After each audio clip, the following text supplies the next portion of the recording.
Hey friends, welcome to the build guide for the First Berserker Khazan. And today I'm showing you my build with dual blades, friends.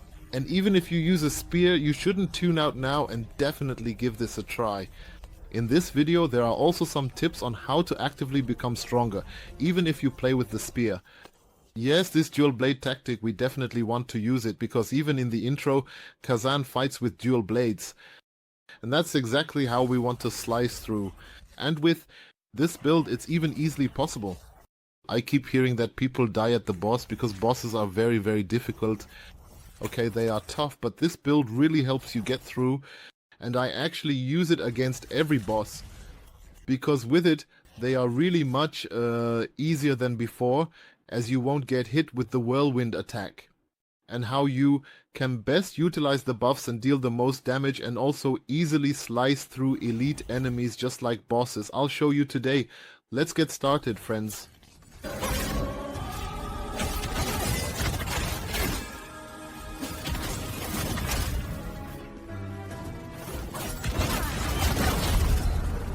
As you just saw, you not only automatically dodge many attacks, but you can also easily stagger boss enemies.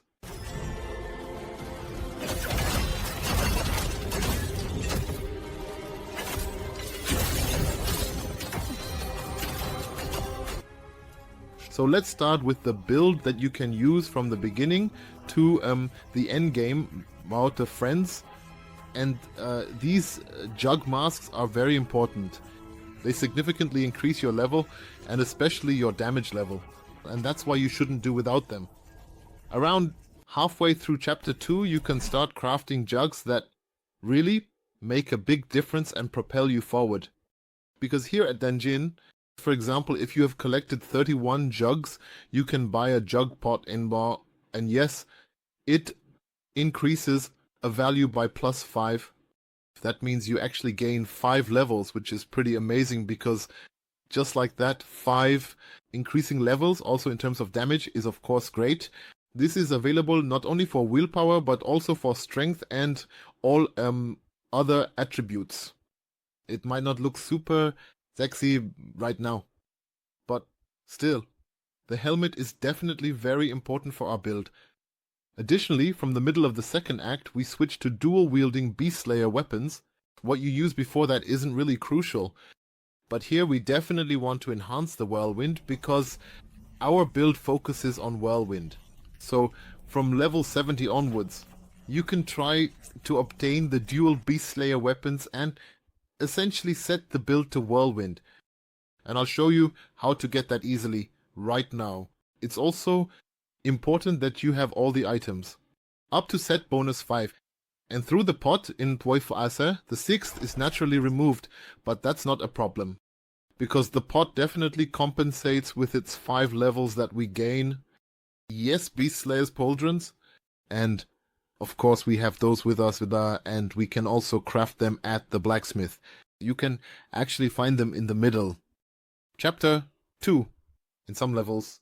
So first check, when you're crafting the Beast Slayer armor, what you already have in your inventory, so you don't just waste these rare items that we need for crafting the armor. And then we craft the Beast Slayer set. It's important that we focus on fast attacks from the start and unlock the Phantom ability as quickly as possible. This is an aura that allows us to attack with Phantom. You deal area damage, so all enemies. It also hits everything around. And you should definitely upgrade the Whirlwind, which is our main attack in every battle and also in the normal level.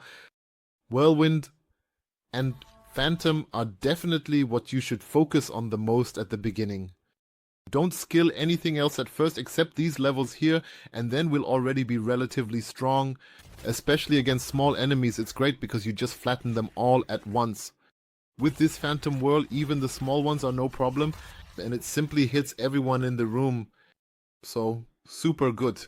And above all, this Whirlwind can jump over most attacks, and you won't get hit.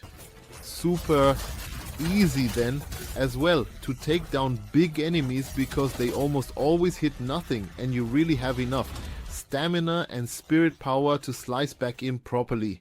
The Beast Slayer set is available as mentioned from about halfway through chapter 2. You can craft it then, and you will need beast jawbones for it. You don't have many of those in your inventory, but it's not a big deal because Dungeon sells these items. And he sells at least 3 pieces at a time, so grab them. So if you want and can craft the sets, you can at least make 3 parts.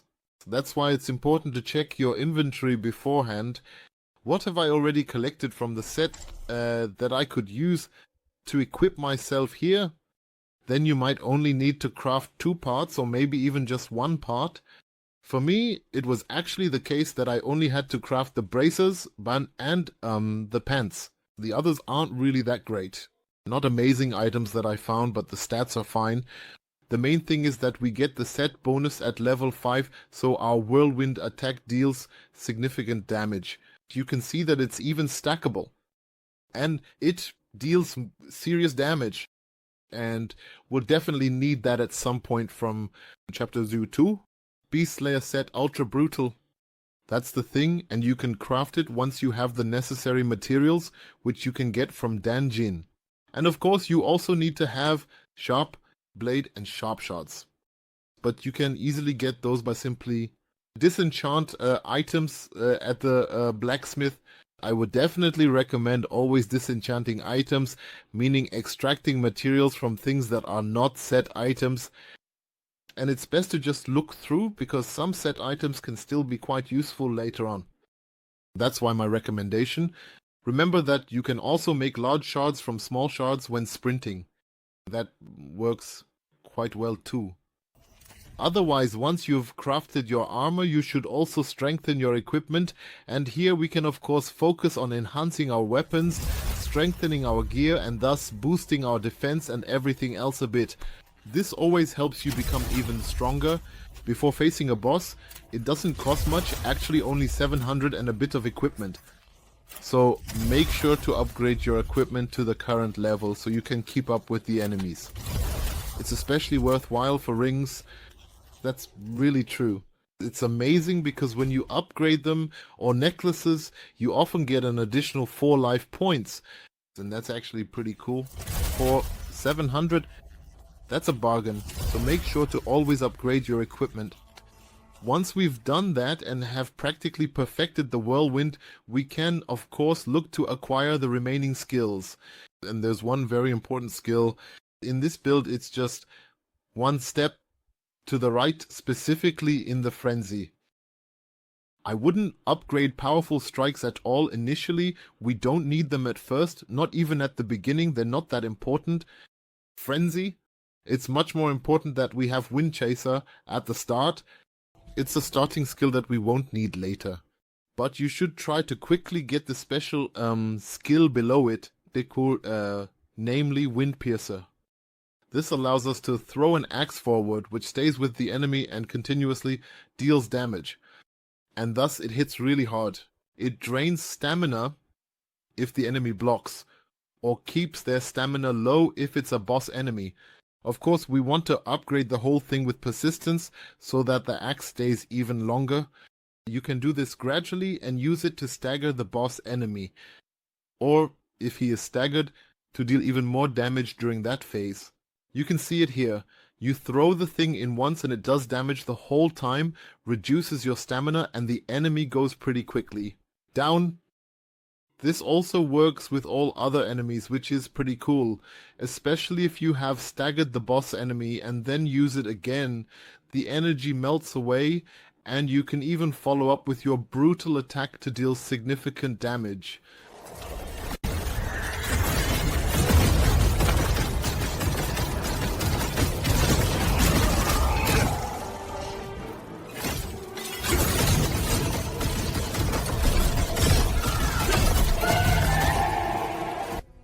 As you can see, the build is quite aggressive and helps you deal damage quickly.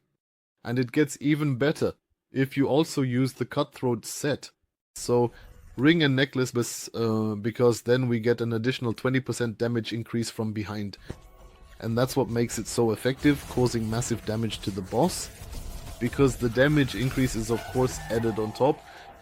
And thus we have really good damage and especially with the whirlwind attack, we often end up behind the enemy. Then, let's take a look at the usual resources. Here, you should definitely upgrade everything gradually so that you always have enough spirit energy. And it refills, allowing you to use a lot of specials. And with the whirlwind attack, because it has so many attacks, all of a sudden you get super fast spirit energy back because every attack gives spirit energy. And that happens really quickly. And especially with the axe that you throw forward, you get a really good amount of spirit energy as well. Otherwise, of course, upgrade brutal attack. And you should definitely upgrade the attack from behind, because we do that relatively often, and you should always try to hit from behind when you've staggered someone, because you simply deal significantly more damage. And thus you deal a really good side amount of damage and also get a bit of spirit. Additionally, if you have upgraded the ability here, it's overall a pretty good combination. If you still have some points left, feel free to put a bit more into defense so that successful defense works better. And you can distribute a few points here, but it's not all that important. We've now already looked at the most important skills. You can then allocate points to insight, which are also passive abilities that allow you to dodge better or even give you a bit more spirit when dodging precisely, which is of course always good. But with this build, you won't have any problems having spirit, because your spirit is almost always full due to the fact that the dual blades, Birch, and also this whirlwind attack have an extremely high number of hits and thus quickly recharge your spirit bar. Yes, Strong Strike, as I said, I only upgraded it relatively at the end. It's not that important for the build, because we always attack with the whirlwind anyway, which naturally deals the most damage, and also hits and attacks many enemies in the area. And that's why the whirlwind is, of course, our main factor here, and this thing is really insane. And yes, friends, thus this is already a very good build that you can use. From chapter 2 to 1.1 and up to the beginning of chapter 4, and you can really play with it for a very long time. I would say from level 70 to level 110 it works quite well, and you can see here that even the later boss enemies are not a problem at all, because we always go over the attacks, then give a nice hit from behind and deal a good amount of damage. Yes, and then even the later boss enemies are really not an issue when we reach chapter 4. Having completely finished chapter 3, we should craft the Bloodthirsty Fiend armor. This is an endgame armor which gives you even more defense and so on. If you can't keep up with the upgrades, you should definitely craft it at the beginning of chapter 4. And here, of course, the same approach applies. We can also buy the blood-soaked stone shards again at the dungeon. To craft this armor set later on, make sure to get the next jug, because it gives us 7 additional power, essentially 7 levels, and reduces the set requirements. This means that if we wear the helmet, we can still equip the set and receive the full bonus. Nevertheless, because the helmet reduces the set requirements by 1. Yes, as mentioned, always check when crafting. What do you already have in your inventory? Which set can I already start to assemble a bit, and then only craft the armor to expand the missing parts? It's important, of course, that you don't craft the helmet, because we don't need it. We have the helmet pot on Ammon, so definitely don't waste your materials there. Craft everything else you still need. And then we're actually equipped even for the endgame. We also put on the cute jug, which gives us 7 willpower. And if you see, when we use it, the set still remains intact, even though we have the jug on, precisely because of the reduction in set item requirements. Thus, the jug is the best choice, friends. Even if it looks crappy, definitely take such a jug, because it really boosts you 7 levels up. The other one boosts you 5 levels up, and here you even get the complete set bonus of the Bloodthirsty Fiend, so for the endgame armor. And yes, then you are really prepared for chapter 4. I still added below the thing with the active buffs for ring and chain, so that we deal 20% more damage from behind. You automatically unlock the Strongwind Corruptor special skill through the set, but you don't really need it, friends. It's really not that good. For the fact that it deducts 4 spirit, I don't know, I wouldn't necessarily take it. Important friends, the build is really complete then. This build is really overpowered and slices through everything if you still have difficulties with some boss enemies. Friends, use the items from the blacksmith. Especially the fire amplifier or the willpower orb, which restores half your energy. It's really good in boss fights and can fully heal you 2 or 3 more times. So use the items, but with this build you really shouldn't have any difficulties. Push notifications up, subscribe, as all guides to Khazan can be found in the portal. Feel free to go through the platinum with me once, and then we'll see each other in the next video. Take care, adios, and ciao ciao.